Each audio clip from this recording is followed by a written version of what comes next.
नमस्कार दोस्तों, आप पढ़ रहे हैं कक्षा 10वीं एनसीईआरटी गणित। आज हम पढ़ेंगे प्रश्नावली 7.3 का प्रश्न क्रमांक 3 और प्रश्न क्रमांक 4। तो ध्यान से समझना। देखिए, अभी तक हमने पढ़ा त्रिभुज के क्षेत्रफल का फार्मूला क्या होता है। ये तो आपको पता हो गया होगा कि यदि तीन बिंदु x1 y1 x2 y2 x3 y3 हैं तो उनसे बनने वाले त्रिभुज का क्षेत्रफल इस फार्मूला से ज्ञात करते हैं। एक और फार्मूला याद रखना मध्य बिंदु का। यदि हमारे पास दो बिंदु x1 y1 और x2 y2 हैं और इन दोनों बिंदु को मिलाने वाले रेखाखंड का हमें मध्य बिंदु ज्ञात करना है तो हम x वाले निर्देशांकों को जोड़कर आधा करते हैं, मतलब x1 प्लस x2 बटे 2 करते हैं, और y वाले निर्देशांकों को भी जोड़कर आधा करते हैं, मतलब y1 प्लस y2 बटे 2 करते हैं।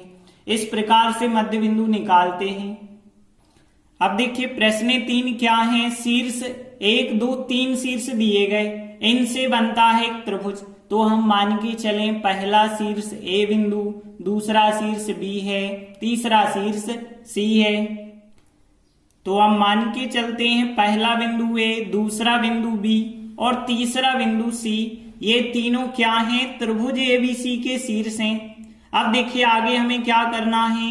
एक त्रिभुज तो बन गया ABC, अब हमें त्रिभुज की भुजाओं के मध्य बिंदु लेना है और इन मध्य बिंदुओं से बनने वाले त्रिभुज का क्षेत्रफल ज्ञात करना है। तो पहले हम एक त्रिभुज अनुमान के तौर पे बना लेते हैं। जैसे हमने इस प्रकार का एक त्रिभुज बना लिया। देखिए हमें पता तो नहीं है कि कैसा त्रिभुज होगा, लेकिन अनुमान के तौर पे हमने एक ऐसा त्रिभुज बनाया। अब हमें भुजाओं के मध्य बिंदु लेने हैं। तो देखिए एक मध्य बिंदु ये कहलाएगा, यहाँ पे होगा BC का मध्य बिंदु, और एक मध्य बिंदु यहाँ पे होगा जो AC का होगा, और एक मध्य बिंदु यहाँ पे होगा जो कि AB का होगा। फिर इन मध्य बिंदुओं को मिलाने से इस प्रकार से मिलाया गया होगा तो एक बन गया होगा त्रिभुज। अब देखिए यहाँ पे हम इन बिंदुओं को नाम दे देते हैं। तो यहाँ पे नाम दे दिया हमने एक बिंदु D, यहाँ पे नाम दे दिया E और यहाँ पे नाम दे दिया F। तो हमने त्रिभुज ABC जो है इसकी भुजाओं AB भुजा का मध्य बिंदु D ले लिया, BC का मध्य बिंदु E ले लिया और AC भुजा का मध्य बिंदु F ले लिया।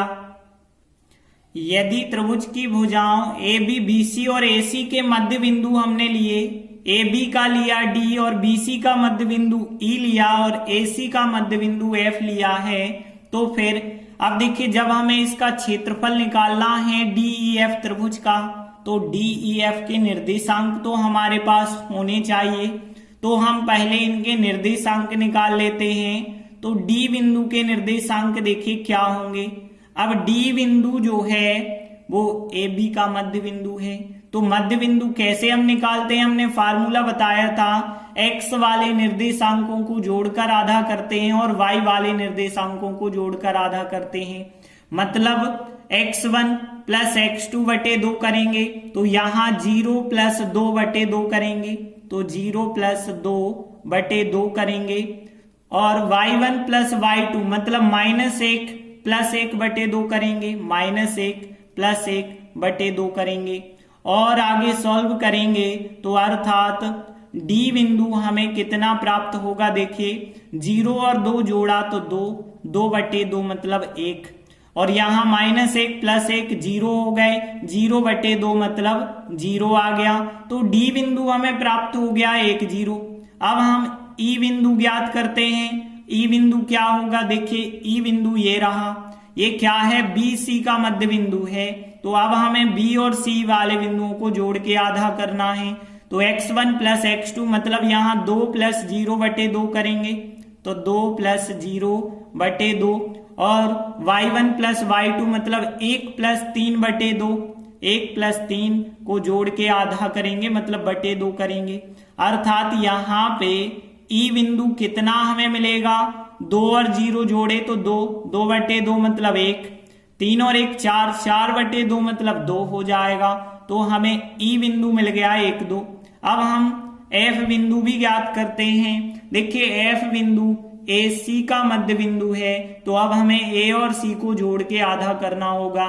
तो 0 और 0 को जोड़ के आधा करेंगे तो 0 + 0 बटे 2, और -1 में 3 को जोड़ के आधा करेंगे तो -1 में 3 को जोड़ के हम आधा करेंगे, अर्थात और सरल करते हैं तो एफ बिंदु हमें क्या मिलेगा, 0 और 0 जोड़े तो 0 ही हुआ, 0 के बटे 2 है मतलब 0, माइनस का 1 प्लस के 3 मतलब प्लस के 2 और बटे 2 है तो 2 बटे 2 मतलब 1।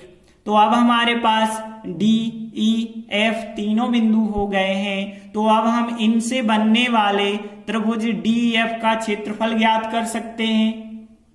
तो इसीलिए जो मध्य बिंदु हैं डी ई एफ, इनसे बनने वाले त्रिभुज डी ई एफ का क्षेत्रफल, अब देखिए क्षेत्रफल का हमें फार्मूला पता ही ये होता है, बस ए बी सी की जगह डी ई एफ लिख गया है। तो ध्यान रखना डी बिंदु कहलाएगा x1 y1, ई कहलाएगा x2 y2 और एफ कहलाएगा x3 y3। तो अब सीधा हम इस फार्मूले में मान रखेंगे। देखिए फार्मूला लगाने की जरूरत नहीं है, सीधा मान रखते हैं।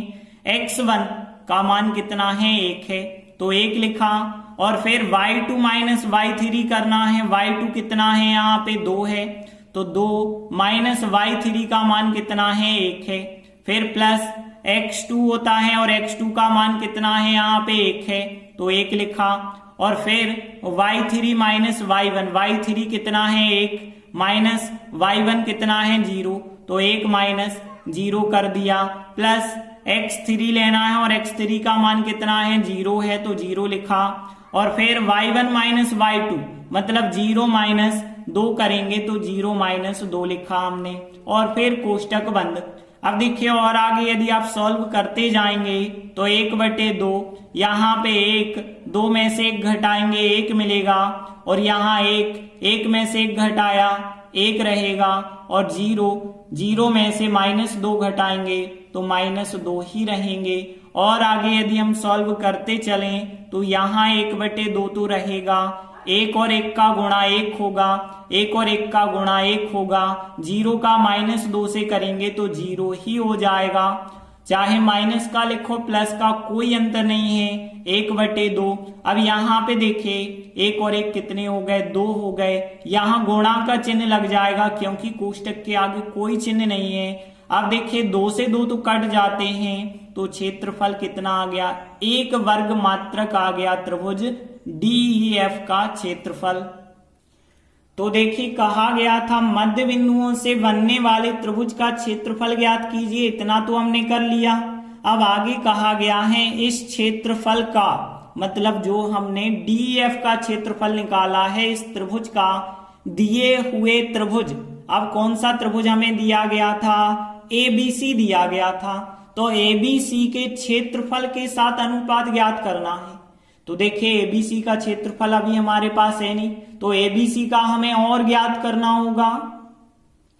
तो हमने लिखा तथा दिए गए जो बिंदु हमें प्रश्न में दिए गए ABC, अब हम इनसे बनने वाले त्रिभुज का क्षेत्रफल ज्ञात करेंगे, मतलब ABC का क्षेत्रफल ज्ञात करेंगे। तो देखिए फार्मूला तो हमें यही लगाना है। अब ध्यान रखना यहाँ पहला बिंदु x1 y1 ये कहलाएगा, दूसरा बिंदु x2 y2 ये कहलाएगा, तीसरा बिंदु x3 y3 ये कहलाएगा। तो सीधे हम फार्मूले में मान रखेंगे। देखिए x1 का मान कितना है, 0 है तो 0 लिखा, फिर y2 माइनस y3, y2 का मान कितना है 1 है, 1 माइनस y3 का मान कितना है 3, प्लस x2 का मान कितना है 2 है, और फिर y3 माइनस y3 का मान 3 है, माइनस y1 का मान -1, और माइनस पहले से है तो +1 हो जाएगा, प्लस x3 का मान कितना है 0 है तो 0 लिखा, और फिर y1 माइनस y2 मतलब -1 y1 का मान है, फिर माइनस y2 का मान 1 है, और फिर कोष्टक बंद। अब आगे जब हम सॉल्व करेंगे तो 1 बटे 2 तो रहेगा। देखिए यहाँ 0, 1 में से 3 घटाओ माइनस के 2, यहाँ 2, 3 और 1 कितने हो गए 4 हो गए, और यहाँ 0 और -1 माइनस के 2 हो जाएंगे, और आगे यदि आप सॉल्व करोगे तो 1/2। देखिए 0 का गुणा करोगे तो 0 ही रहेगा, चाहे माइनस लिखो प्लस लिखो कोई अंतर नहीं है। 2 का 4 से गुणा 8 होगा, 0 का फिर करेंगे तो फिर 0 हो जाएगा। अब देखिए यहाँ 1/2 तो है, 0 और 8 का मतलब है यहाँ 8 बस आएगा टोटल। अब देखिए 2 से 8 कट सकते हैं 4 बार, तो 4 वर्ग मात्रक हो गया दिए हुए त्रिभुज का क्षेत्रफल। अब आगे हमें क्या करना है, इस त्रिभुज का मतलब यहाँ पे जो DEF बना है त्रिभुज, DEF त्रिभुज का जो क्षेत्रफल आया है उसका दिए हुए त्रिभुज के क्षेत्रफल मतलब यहाँ पे जो ABC हमें दिया गया है पहले से, उसके क्षेत्रफल का अनुपात निकालना है। अतः अभीष्ट अनुपात जो हमसे पूछा गया है, देखिए यहाँ पे कहा गया है कि इस त्रिभुज का क्षेत्रफल मतलब जो हमने मध्य बिंदुओं को लेकर के बनाया है DEF, तो DEF का क्षेत्रफल हमें सबसे पहले ऊपर लिखना पड़ेगा। और अनुपात का मतलब होता है बटे, तो बटे में दिया हुआ त्रिभुज और दिए हुए बिंदु थे जो थे ABC, हमने उन्हें माना है, तो यहाँ बटे में चलेगा त्रिभुज ABC का क्षेत्रफल। अब देखिए यहाँ इनके मान रख देंगे, तो देखिए DEF का क्षेत्रफल निकाला 1 आया है, तो 1 लिखा और फिर बटे में यहाँ पे ABC का क्षेत्रफल कितना आया है, 4 आया है, तो 1/4 हमारा अनुपात हुआ। अनुपात को हम ऐसे तो लिख सकते हैं ना कि 1 अनुपात, बटे का मतलब होता है अनुपात, तो 1/4 हमारा आंसर हो जाएगा। इस प्रकार से प्रश्न 3 कंप्लीट हुआ। इसके बाद अगला चौथा क्वेश्चन है, उस चतुर्भुज का क्षेत्रफल ज्ञात कीजिए जिसके शीर्ष इसी क्रम में है, मतलब पहला शीर्ष पहले, फिर दूसरा, फिर तीसरा, फिर चौथा। तो मान के चलेंगे हम पहला शीर्ष A है, फिर B, फिर C और फिर D हो जाएगा। तो देखिए हम मान के चले कि एक चतुर्भुज ABCD है, चारों जो शीर्ष दिए गए उनको हमने A, B, C और D नाम दे दिया। अब देखिए यदि मान के चलिए इस प्रकार का एक चतुर्भुज बना है, अब हमें इसका क्षेत्रफल ज्ञात करना है, और क्षेत्रफल का तो ऐसा कोई फार्मूला नहीं है जो चतुर्भुज का क्षेत्रफल ज्ञात करे। तो हम क्या करते हैं, देखिए चतुर्भुज में 2 विकर्ण होंगे, एक तो विकर्ण AC होगा, एक विकर्ण BD होगा।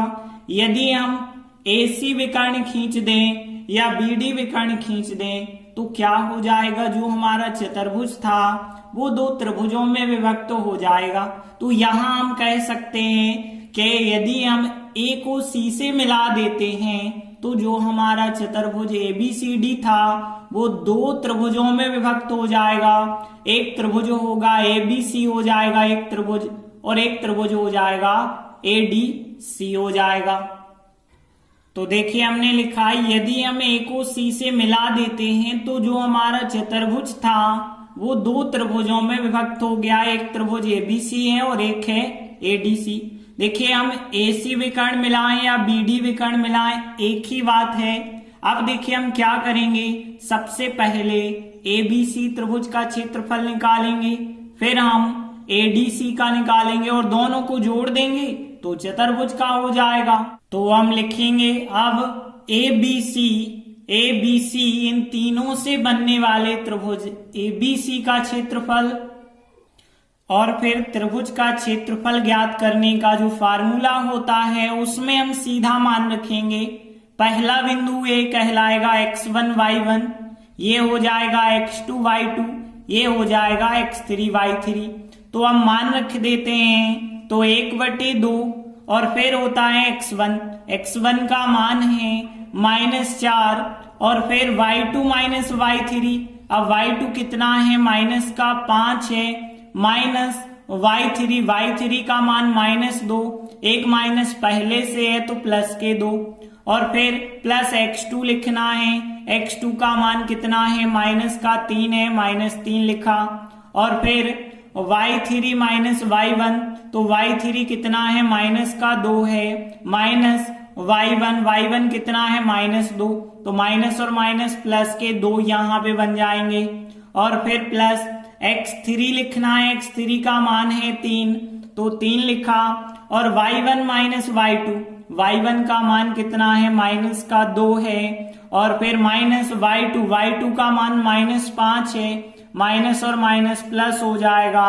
तो इस प्रकार से हमने सभी मान रखे और आगे सॉल्व करेंगे तो 1/2 यहाँ -4 है। देखिए माइनस के 5 प्लस के 2 मतलब माइनस के 3 आ जाएंगे।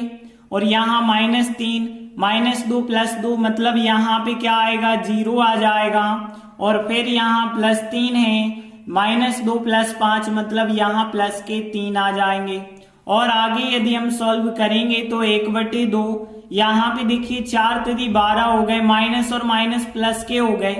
-3 का 0 से करो 0 होगा और 3 और 3 का गुणा करेंगे तो कितना आएगा, 9 आएगा। और आगे देखिए तो 1/2 लिखा, 12 और 9 हो जाएंगे, 21 हो जाएंगे। अब हम देखें तो 2 से 21 नहीं कट सकते हैं, तो यहाँ पे आंसर हो जाएगा 21/2 वर्ग मात्रक। तो देखिए अभी हमने त्रिभुज एबीसी का क्षेत्रफल निकाला, 21/2 वर्ग मात्रक आया है। अब हमें त्रिभुज एडीसी का क्षेत्रफल निकालना होगा। तो हमने लिखा बिंदु ए डी और सी से बनने वाले त्रिभुज एडीसी का क्षेत्रफल। तो देखिए फिर हमें फार्मूला लगाना पड़ेगा और फिर उसमें हमें मान रखने होंगे। लेकिन ध्यान रखना इस बार पहला बिंदु x1 y1 और ये x2 y2 और ये x3 y3 के मान हो जाएंगे। तो मान रखेंगे, डायरेक्टली रखना। देखिए यहाँ पे देखें x1 का मान -4 है। फिर होता है y2 माइनस y3, ये हो गया y2 का मान कितना है 3 माइनस y3 का मान -2, एक माइनस पहले से है तो प्लस का 2 हो गया। फिर x2 का मान कितना है 2 है तो 2 लिखा हमने। और फिर करना है y3 माइनस y1 का मान -2 है। फिर माइनस y1 का मान -2 है और माइनस ये है तो माइनस और माइनस प्लस का 2 हो जाएगा। फिर हमें लेना है x3 का मान 3 है। और फिर कोष्टक में y1 माइनस y1 का मान -2 माइनस y2 का मान 3 है। इस प्रकार से सभी हमने मान रखे और आगे सॉल्व करेंगे तो -4, 3 और 2 कितने हो गए, 5 हो गए। यहाँ पे 2 लिखे, फिर -2 प्लस के 2 0 आ जाएगा। फिर 3 -2 -3 माइनस के 5 हो गए। इस प्रकार से सॉल्व करेंगे और आगे देखिए 1/2 -4 का 5 से गुणा तो माइनस के 20 हो जाएंगे। 2 का 0 से गुणा 0, 3 का -5 से माइनस के 15 हो जाएंगे। और देखिए आगे सॉल्व करोगे 1/2 20 और माइनस के 15 हैं तो माइनस के हो जाएंगे 35। देखिए -35 अब 2 से तो कट नहीं पाएंगे तो यहाँ पे 35 एकम 35 हो जाएगा /2 तो -35/2 आएगा। लेकिन हमें पता है क्षेत्रफल हमेशा धनात्मक लिया जाता है, तो यहाँ पे जो -35/2 आया है इसे हम प्लस के 35/2 लेंगे, क्योंकि कारण भी लिख सकते हैं क्योंकि क्षेत्रफल हमेशा धनात्मक होता है। तो हमने कारण भी लिख दिया क्योंकि क्षेत्रफल हमेशा धनात्मक होता है। तो 35/2 वर्ग मात्रक हो गया एडीसी त्रिभुज का क्षेत्रफल। अब देखिए त्रिभुज एबीसी का क्षेत्रफल 21/2 आया और एडीसी का 35/2 आया। यदि हम दोनों को जोड़ देंगे तो पूरे चतुर्भुज का क्षेत्रफल बन जाएगा। अतः चतुर्भुज एबीसीडी का क्षेत्रफल, तो देखिए यहाँ पे पहले हमने जो त्रिभुज एबीसी लिया उसका क्षेत्रफल 21/2 आया। फिर हमने एडीसी लिया उसका क्षेत्रफल 35/2 आया। दोनों को जोड़ेंगे तो आएगा चतुर्भुज का क्षेत्रफल। अब देखिए यहाँ पे 2 और 2 का एलसीएम 2 लिया, 2 का 2 में भाग एक बार, 1 का 21 से गुणा 21 होगा, प्लस 2 का 2 में एक बार, 1 का 35 से किया तो 35 ही आएंगे। और आगे सॉल्व करेंगे तो यहाँ पे 56/2 हो जाएगा।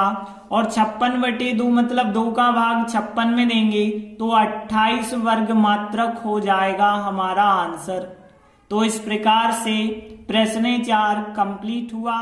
धन्यवाद।